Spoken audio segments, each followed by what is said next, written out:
My favorite student turned out to be my high school ex's child. I never thought I'd see him again. Not in this lifetime, anyway. But life has a funny way of throwing curveballs when you least expect it. It's parent-teacher conference day, and I've been running on coffee and sheer willpower. Meeting with parents isn't exactly thrilling, but it's part of the job, and honestly, I don't mind it too much, especially when it comes to Alex Carter. Alex is one of those kids who just makes teaching worth it. He's bright, curious, and full of energy that never seems to run out. His laugh? It's the kind that sticks with you. He's the kind of kid who makes you believe the world isn't so bad after all. I've been looking forward to meeting his parents, or rather, his mom. That's the only name listed in his records, Melissa Carter. Alex talks about her sometimes, but mostly, he talks about his dad. About how he makes the best pancakes, how they watch cartoons every weekend, and how he's always busy, but still the best dad ever. So when the door opens and I glance up, expecting to see his mom, I'm caught completely off guard. Because standing there, looking just as stunned as I am, is him. Michael.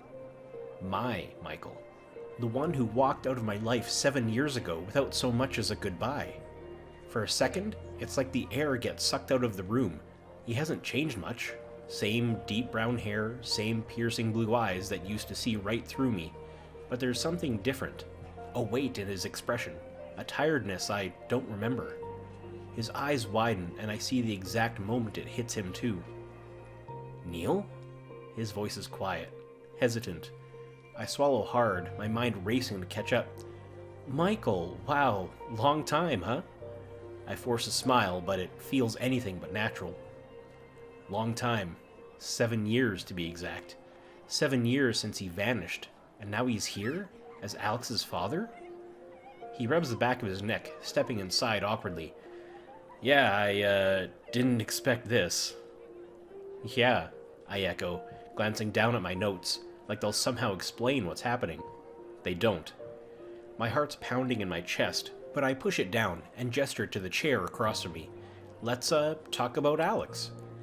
Because right now, focusing on Alex is the only thing keeping me from completely falling apart. Michael nods slowly and sits down, and just like that, my past walks right back into my present. 2 days later. I'd been trying to forget about it. Really, I had. After that whole shock of a parent-teacher meeting, I told myself I'd let it go. I mean, what was I supposed to do? Dwell on it? Cry about it? No thanks. I spent the weekend distracting myself, cleaning my apartment, binge-watching shows I'd already seen 100 times, even going for a run, which, let's be honest, I never do. But no matter what I did, my mind kept drifting back to him. Michael. And then, just when I thought I was getting a grip, my phone buzzed. Hey, can we meet, just to catch up? I stared at the screen for a long time, debating whether to respond. Part of me wanted to ignore it, pretend I never saw it, but another part, the stupid soft-hearted part, knew I couldn't just leave it unanswered. No matter what happened between us, I couldn't be that guy. So, against my better judgment, I texted back. Sure. Now, here I am, sitting at a quiet little cafe, stirring my coffee and watching the door like it's some kind of suspense movie. My knee bounces under the table, and I remind myself this isn't a big deal. It's just two people, talking. That's all. And then the door opens, and there he is. Michael spots me instantly, and I can tell by the way his shoulders relax that he's just as nervous about this as I am. He walks over, offers a small smile, and sits down across from me. Hey, he says softly. Hey, I reply, because what else is there to say? There's an awkward pause. We both look anywhere but at each other. The air between us feels weird, too full of old memories and unanswered questions. So, I clear my throat. How's Alex?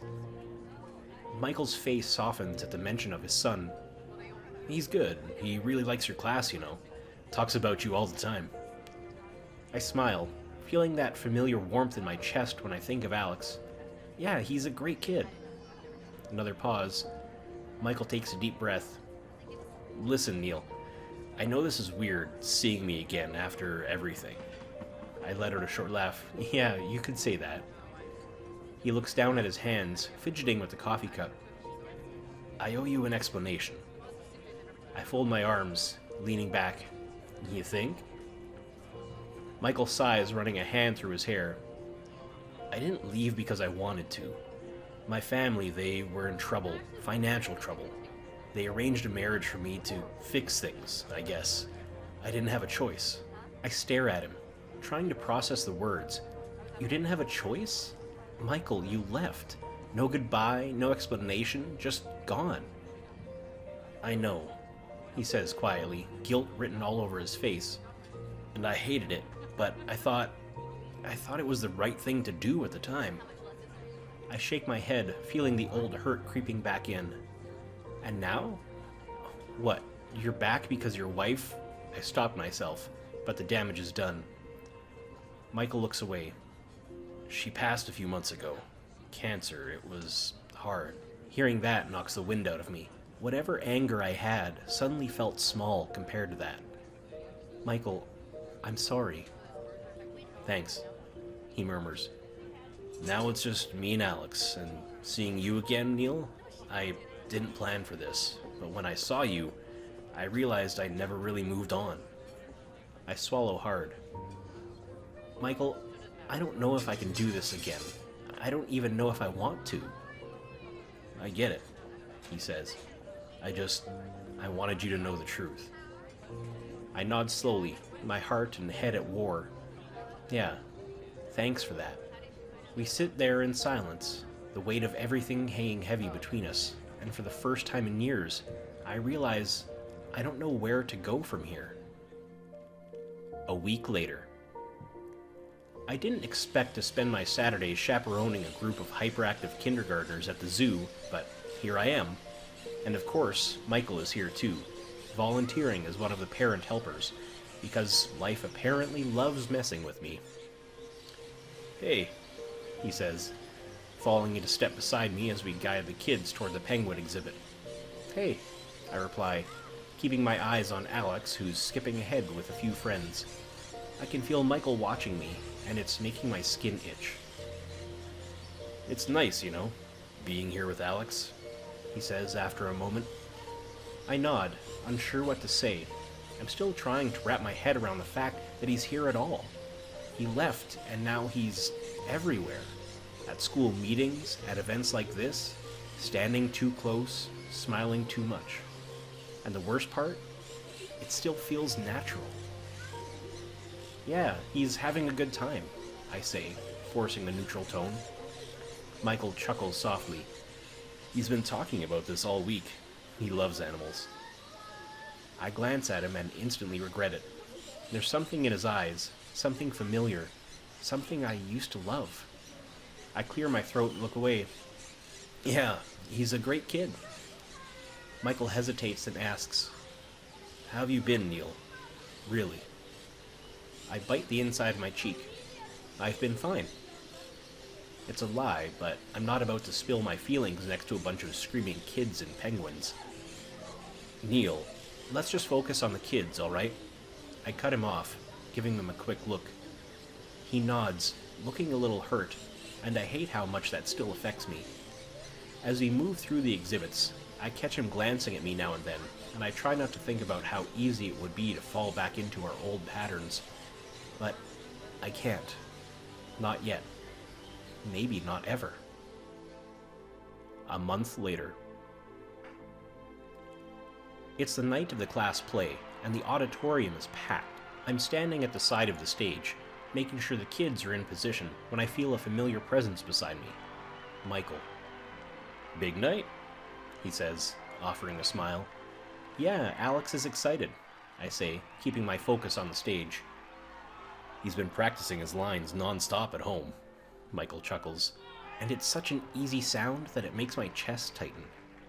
We watch in silence for a moment before Michael shifts uncomfortably. I wanted to say thanks for everything. You've been really great with Alex. I glance at him. It's my job. He sighs. Neil, you know that's not what I mean. I don't respond, because if I do, I might say something I'm not ready to. Instead, I watch Alex take his place center stage, beaming as he delivers his lines perfectly. Michael leans in slightly. He's amazing, isn't he? I nod. Yeah, he is. And for a split second, it feels like old times, but then I remember everything, and I step back. Excuse me, I mumble and walk away before the feelings get too heavy. 2 days later. It's almost midnight when my phone buzzes. I groan, expecting a spam call, but when I see Michael's name on the screen, I hesitate. I shouldn't answer, but I do.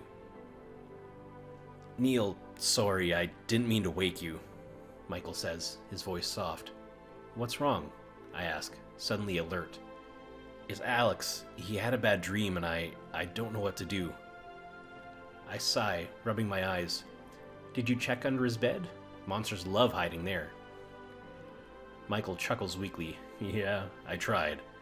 But I feel like I'm screwing this up. I don't know how to do this on my own. My heart aches at the vulnerability in his voice. You're not screwing up, Michael. Parenting's hard.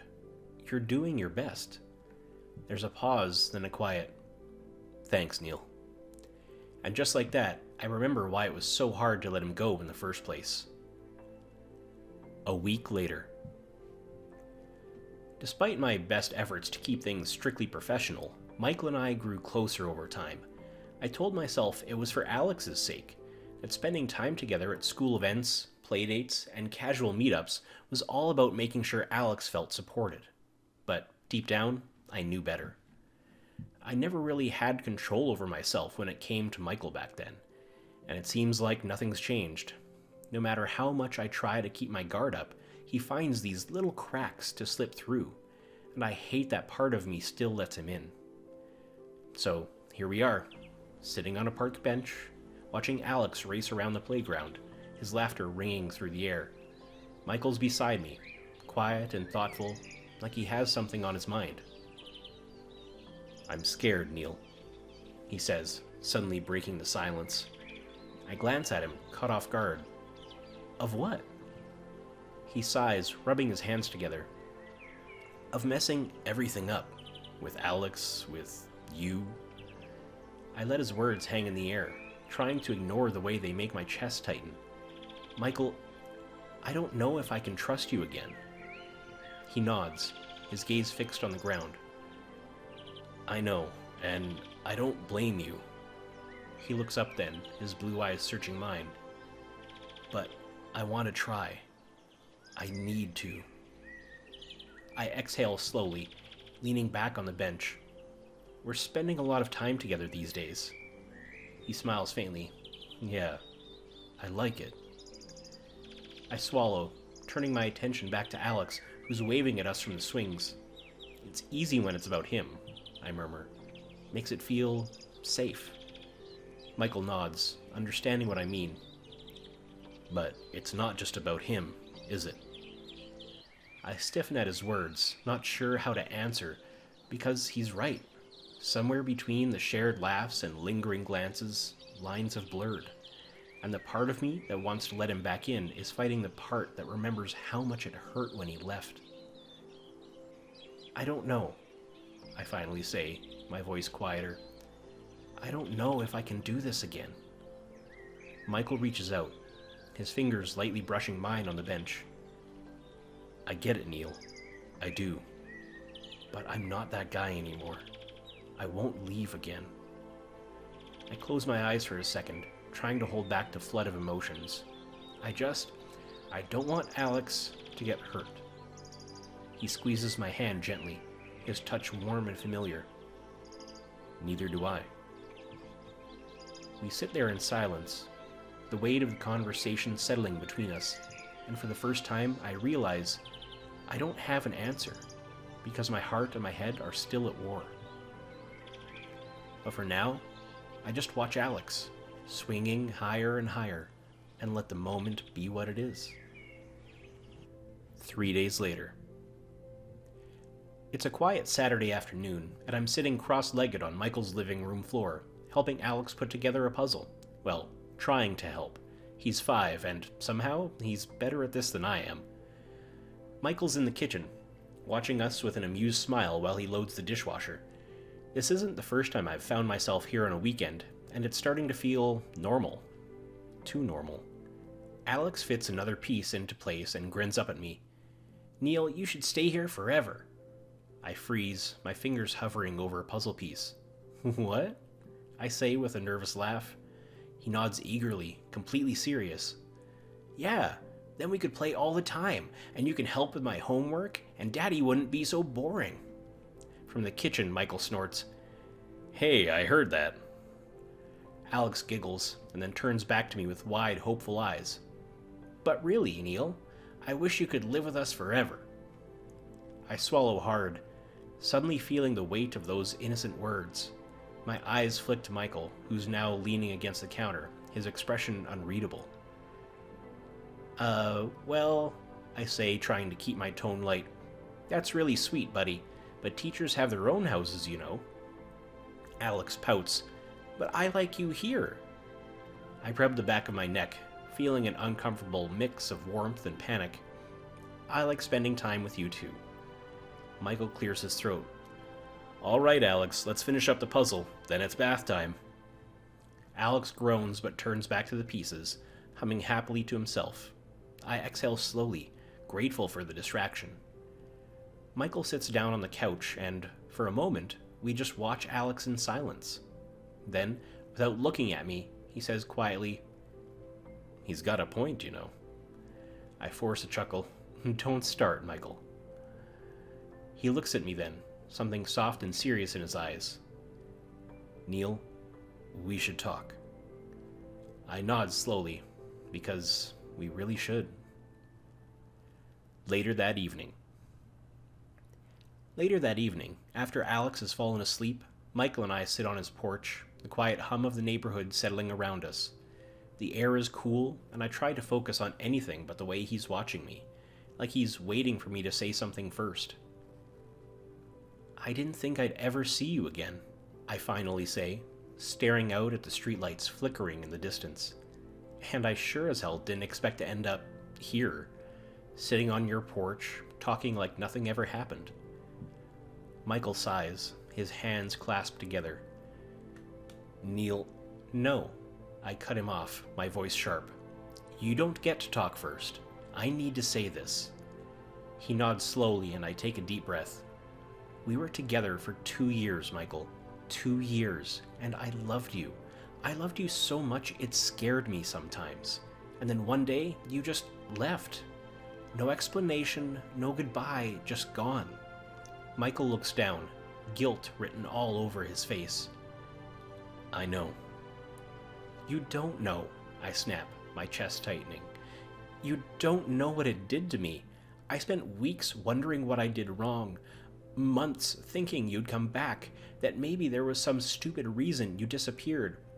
And then I had to accept that you weren't coming back." I hear him take a shaky breath beside me. "Neil, I didn't want to leave you." I turn to him, anger simmering just beneath the surface. "But you did." He looks at me, his blue eyes filled with regret. "I thought I was doing the right thing. My family was in trouble and they needed me to marry her to fix it. I didn't have a choice." I shake my head, feeling the familiar sting of heartbreak creeping in again. "You always had a choice, Michael. You could have told me. You could have let me in instead of shutting me out completely."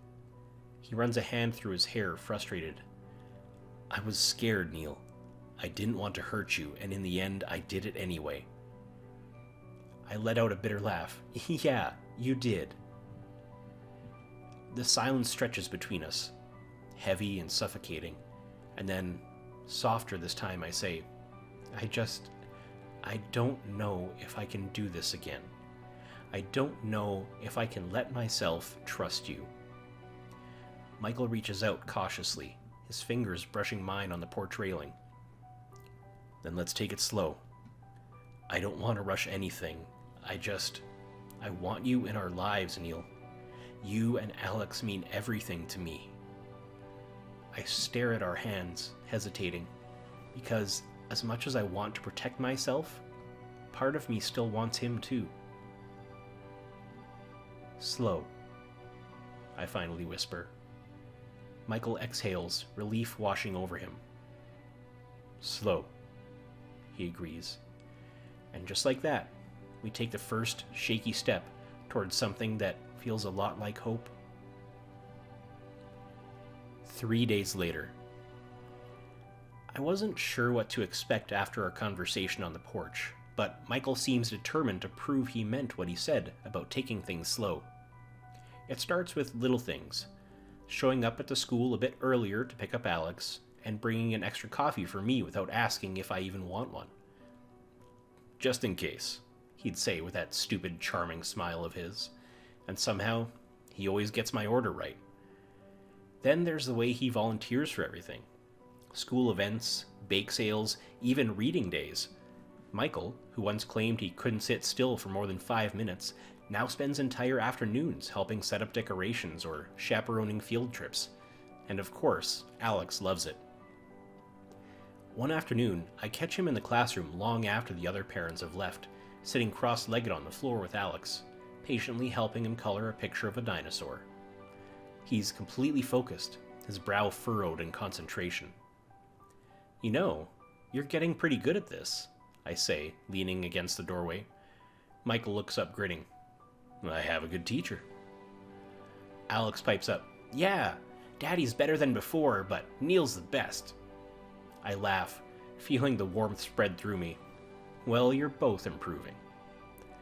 Later that day, as I'm stacking chairs and wiping down tables, Michael lingers. Do you need any help? I shake my head. No, I got it. He doesn't leave, though. He just stands there, watching me with this soft look that's both familiar and terrifying. I meant it, Neil. I'm here, and I'm not going anywhere this time. I want to believe him, I really do. And maybe, just maybe, I'm starting to. 2 weeks later. It's the night of the school's annual fundraiser, and somehow I let myself get roped into chaperoning.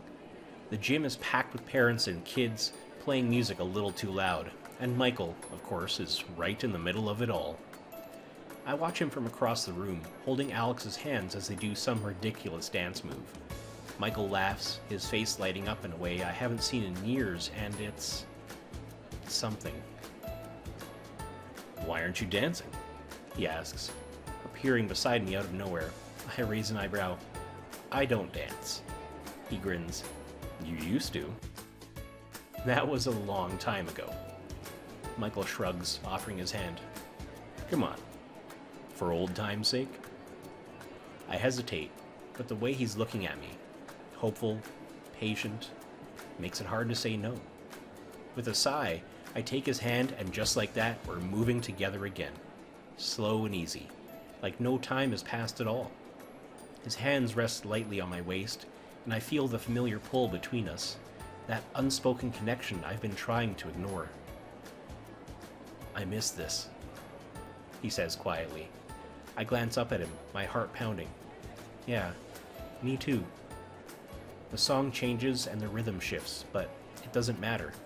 It's just the two of us in this moment, surrounded by noise but caught in something else entirely. I can feel the tension between us growing, the unsaid words hanging in the air, heavy and thick. And before I can even think about it, Michael pulls me closer, his other hand gently cupping my face. I freeze, but his eyes are soft, searching mine as if asking for permission. Something in my chest loosens, and I nod, just barely. That's all it takes. He leans in, and for the first time in what feels like forever, our lips meet. It's gentle at first, tentative, but then it deepens, and everything falls away. The noise, the crowd, the past. It's just him and me, lost in the kiss that neither of us had the courage to give voice to until now. When we finally pull away, we're both breathless, his forehead resting against mine. I never stopped loving you, he whispers. My heart beats so loudly in my chest that I can barely hear him, but I know what he means. I feel it too. A few days later. I should have known it was too good to last. Things with Michael have been good. Better than I ever expected, honestly. We've been spending more time together, and for once, it feels like maybe, just maybe, we're figuring things out. But then, tonight happened. Michael invited me over for dinner, something casual. Alex was already in bed, and it was just the two of us sitting on his couch, nursing glasses of wine and laughing about old times. Then, out of nowhere, he drops the bomb. "I got a job offer," he says, swirling his glass. I blink, caught off guard. "Yeah? That's great." He hesitates and my stomach twists. "It's in Chicago." And just like that, the air shifts. I put my glass down slowly, trying to process. "Chicago," I repeat, as if saying it out loud will make it sound less terrible. "That's far." Michael nods, avoiding my eyes.